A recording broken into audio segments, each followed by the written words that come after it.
प्यारे बच्चों, अभी तक आपको 8 रसों का अध्ययन कराया है।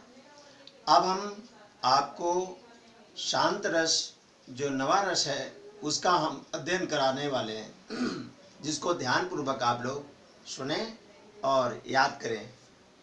पेपर की दृष्टि से बहुत ही इम्पोर्टेंट ये रस है बोर्ड की एग्जामिनेशन में और कंपटीशन लेवल में सब में पूछा जाने वाला ये रस है, जिसमें से आपको शांत रस जिसका स्थायी भाव निर्वेद है। प्यारे बच्चों, जहाँ कहीं भी इस सांसारिक वस्तुओं का की निस्सारता और एक बिंदु है निस्सारता और नश्वरता, अगर इस सांसारिक इनको अनुभव करके जब व्यक्ति इस सांसारिक वस्तुओं की निस्सारता और नश्वरता का अनुभव करके मन में वैराग्य उत्पन्न हो जाता है, और जब वैराग्य उत्पन्न हो जाता है और वैराग्य उत्पन्न होने के से शांत रस की उत्पत्ति होती है। इस प्रकार निर्वेद नामक स्थायी भाव, विभाव और अनुभाव और संचारी भाव के संयोग से शांत रस का निरूपण होता है, शांति रस पर परिणित हो जाता है या निष्कर्ष रूप में आ जाता है।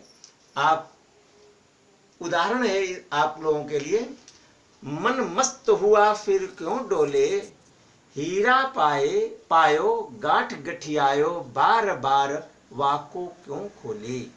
प्यारे बच्चों, इसमें ईश्वर के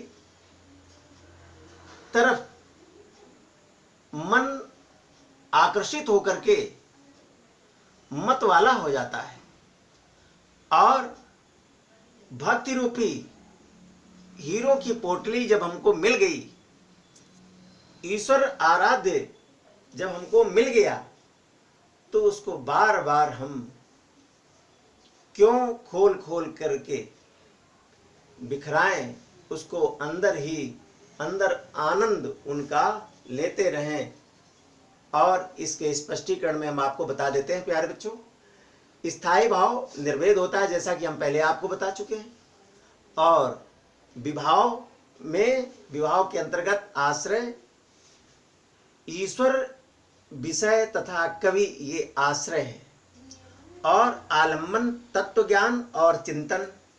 उद्दीपन क्या है? ईश्वर भक्ति का सुलभ वातावरण, और अनुभव क्या है? ईश्वर की भक्ति में लीन होना, धन्यवाद करना और ईश्वर भक्ति के गीत गाना आदि।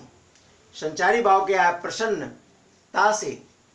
प्रसन्नता से या विस्मय आदि करना, ईश्वर के भक्ति भावना में रहते हुए, ये संचारी भाव होता है। अतः इसी से यहीं पर शांत रस की निष्पत्ति होती है।